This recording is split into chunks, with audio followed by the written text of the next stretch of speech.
TV star and entrepreneur Barbara Corcoran had a tight-knit family growing up, and she had a very good connection with her late mother, considered her a great motivator who made Barbara believe she could do anything, and she could. She wanted to work hard in life with Barbara. She joins us today, though, to talk about her family's journey in hopes that other people might be able to benefit with what she learned when her mother was diagnosed with Alzheimer's disease. So welcome, Barbara. Thank you so very much for having me here today. Very honored to have you here. And this is a part of your life we don't really know much about in terms of, you taking care of your mother. Talk about how Alzheimer's manifested with your mom. Well, my mother had Alzheimer's for about 7 years once she was diagnosed. I think the most surprising thing to me is how long it was and how much patience it took. For me, it was much harder than building a business or working with my entrepreneurs. It was a real journey that was very painful along the way. It never let up. So we think of Alzheimer's when it comes to memory, but what other symptoms affected your mom, and how did those symptoms make it really difficult? Well, at first, my mother, as you would expect with Alzheimer's, had a memory loss. She couldn't remember where her keys were, things of that sort.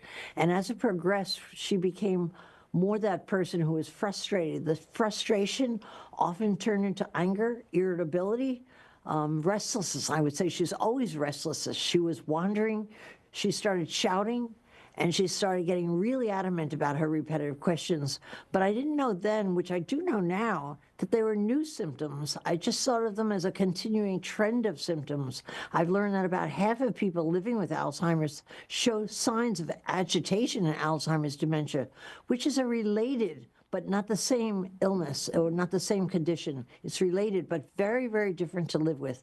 I learned to recognize agitation in Alzheimer's dementia, which I didn't know when I started down that road. So when you were looking back at this, what is something you wish you would have done differently? I've recently been through this same really similar experience with my own mother, and it's hindsight. Oh, I wish I did this or that. What would you tell someone who is caregiving and experiencing this agitation? Well, what I would do, two things, honestly. I would make sure I mention it to the doctor. I mentioned to the doctor because there are ways to manage the behavior. I didn't know there were ways to manage the behavior.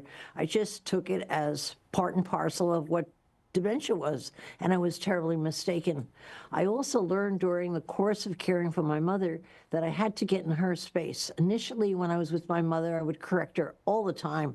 I feel like I owe her a million apologies. Mom, I told you that before. Mom, you recognize her name. Remember you saw it last week? Mom, remember? It was a terrible way to do because it made her feel stupid in a way, like she couldn't remember. She was trying her best.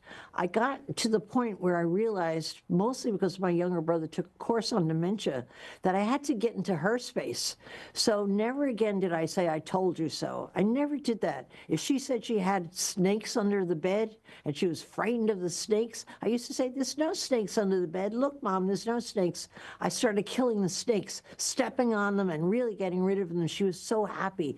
I never again told her that my father had died 5 years ago, because every time I repeated that to her, she went through the death all over again. I told her that Dad was just downstairs warming up the car, and she took it on face value and smiled. Much better way to go. Getting into their space instead of hoping that they walk over the line and get into your space was a very valuable lesson. And like I said just a moment ago, speaking up and checking with the doctor, like, these symptoms have really changed. What could I do about them? Really, what could I do to manage this behavior differently? I just didn't see agitation and Alzheimer's dementia coming at all, and I didn't recognize it for what it was.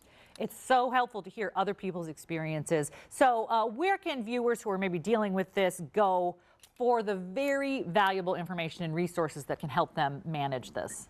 There's a very valuable website that has all the information you would need about everything having to do with the condition. It's called RecognizingAlzheimer'sAgitation.com. You could probably put it on your screen. It's a hard one to say.